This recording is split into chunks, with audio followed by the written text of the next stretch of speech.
Hi guys, and welcome back to Xavier's World. How are you guys doing today? Today guys, I have a video for you guys. Today I'm going to be talking about Robowski dwarf hamsters. Now, I don't own one at the moment, but I have been thinking about getting one. I don't know yet for sure, but I have been doing my research and talking to other YouTubers and talking to my friends that have one. And they've been sharing their experiences and stories and all of this stuff with me, and it's just been kind of helping me to narrow it down to, do I want to get one or not? So I'm going to share with you guys some of the knowledge and some of the experiences that I have been taught and shown, and I want to share them with you. Now, I know there's going to be a lot of people out there who are going to say that I don't know what I'm talking about, or I don't know what I'm saying, or 80% of my video is all wrong and it's not actual, and it's all fake facts, but that is just because it's of my stalker who thinks they know it all and they're superior and better, but in reality they're not. They're just envious and just because I guess I know more than they do, and if all I can say is that if they don't care for what I have to say, there's the door. Don't let it hit you or the good Lord split you. Have a nice day. All right. Now, Robowski hamsters are, they are the smallest of the hamsters. They are the fastest of the hamsters. They are one of the hardest hamsters to tame, because of their personality and their breed. Now, like I said, they are very hyper. It's like they have ADHD. They have a hard time focusing on a simple task. Like if you're trying to tame them where you can put a treat in your hand and let them take it out. Sometimes they will get it, sometimes they won't. You know, it may take a little longer for them to get the concept of it. You know, they may take the treat and still bite you, and that's just them. Another thing that I've also been told is that dwarf hamsters are more likely to nip and bite more than the other hamsters. Now, it's not because anything you've done or anything. It is just, that's just their breed and that's their personality. And I have been told that by really numerous big YouTubers who have told me that. And you just may have to work a little bit harder and a little longer to get them to fully to trust you more.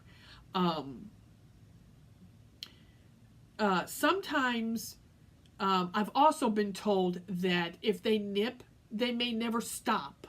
They may continue to bite and nip you.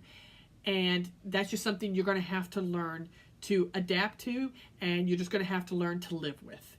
And again, it's nothing you have done. It is just that's their breed. Because she has told me, this YouTuber that I watch, she said, I've had a robo where it always nipped me every single time. No matter what I did, it would still not, bite me. And that's just the way they are. They need a lot of space. They can, they're very active. They're very curious hamsters. They're always constantly busy. They're more active than a Syrian hamster. Syrian hamsters are more laid back and chilled. You may get a Syrian hamster that may be aggressive. That's just the way they are. Sometimes you could get a hamster that's very lovable and just come to you just like that. You may get a Syrian hamster that when you reach down and you try to get them to come to you, they can make a hissing noise and it sounds like that they're pissed. That's just their breed. And that's just their personality. You never know what your hamster's going to be like when you purchase your hamster. That's why it takes time for you to get to know your hamster and for your hamster to get to know you. That's why they recommend that when you buy a hamster, that you put them in their habitat and you leave them alone for 2 to 3 days to let them get used to their habitat, their surroundings, and the noises that they hear so they get used to it. Sometimes you may have to leave them in there for a week and not touch them for a week to give them time to adapt to their surroundings. And sometimes with a dwarf hamster, it may take just a little bit longer. When a dwarf hamster is born, they're about like 2 inches big when they're born. They're the size of a bean, is what they say, when they're born. When they're an adult, full-size adult, they're the size of your thumb. That's the biggest they're going to get. They come in different varieties. Their lifespan is 3 years. They say they're nocturnal. Again, she said it depends on your surroundings. Some can sleep longer at night and get up really early, like at 2, 3 o'clock in the morning, and start being active.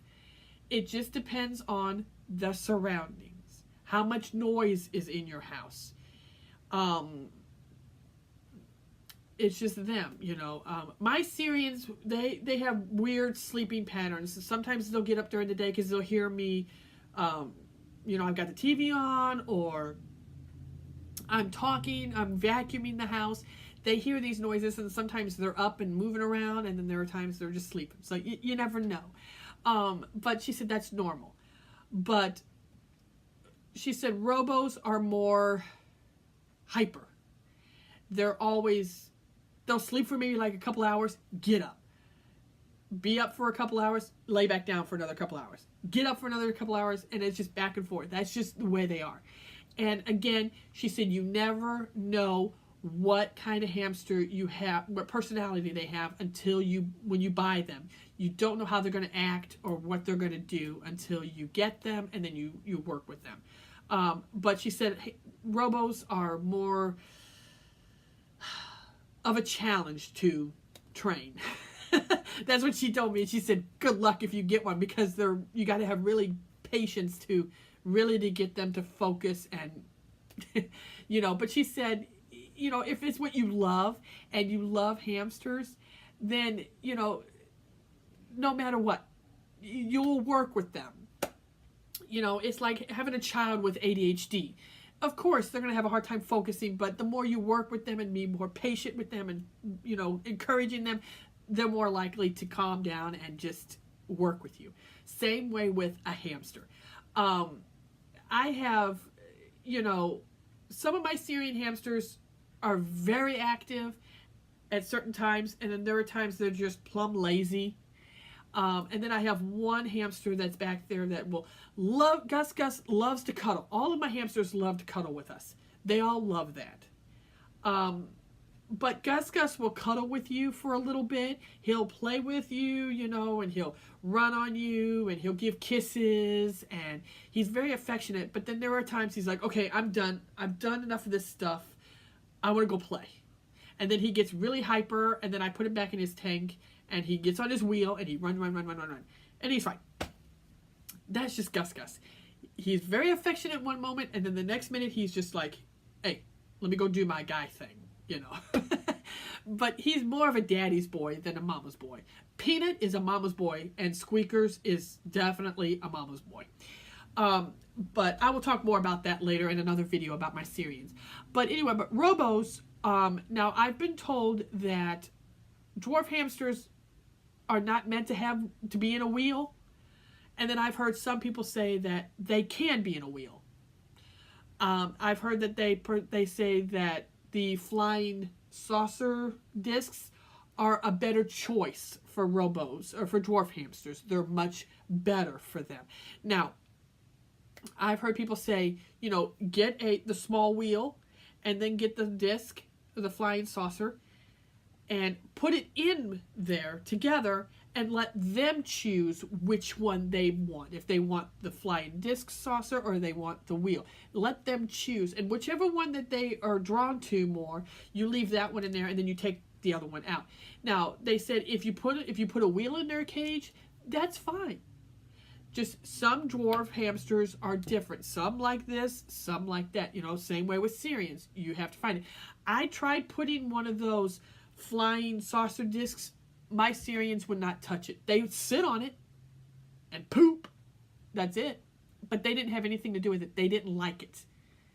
And I think, for one thing, they're too big for it. And then, if I would have gotten a big saucer, my tank's not big enough for that big of one. So, they like their wheels. And that was the best investment ever. They love their wheels. But like I said, she told me that every hamster, no matter what, if it's a dwarf hamster, a Syrian hamster, they all have their own unique personality. They have their own way of style. They have their preference, what they like and what they don't like. There are certain treats that they like. You know, there are certain food that they will only eat. You know, some like to search for their own food. So you sprinkle some of the food in their bedding and let them go hunting for their own food. Some like that, some don't. Some hamsters love to burrow and dig tunnels. Some of them do, some of them don't. Dwarf hamsters are well known to dig tunnels and bury themselves under the bedding. They love to burrow. They love to do that. Some Syrians do that, some don't. But again, she said, every hamster is different. You may get a hamster that doesn't like to dig in tunnels and burrow. And then you may get one that does. And that's okay. Again, every hamster is different. But they're all special and unique in their own way. They all deserve to be loved and have a good home and be happy. So if you're thinking about getting a dwarf hamster, just be aware of that. One, they're very small. They are very fast. They're a little harder to tame because of their personality, because of their hyperness. And their personalities, they will nip. She said some will stop doing that eventually. And then she said that some will always nip. And there's nothing you're going to do to stop them from that. That is just them. And that's just something you're going to have to adapt to. You may have to learn to adapt that they never let you pick them up.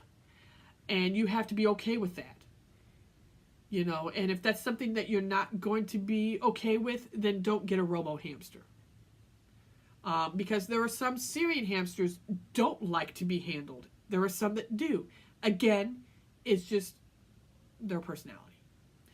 Well, I hope you guys found this very informative and very helpful.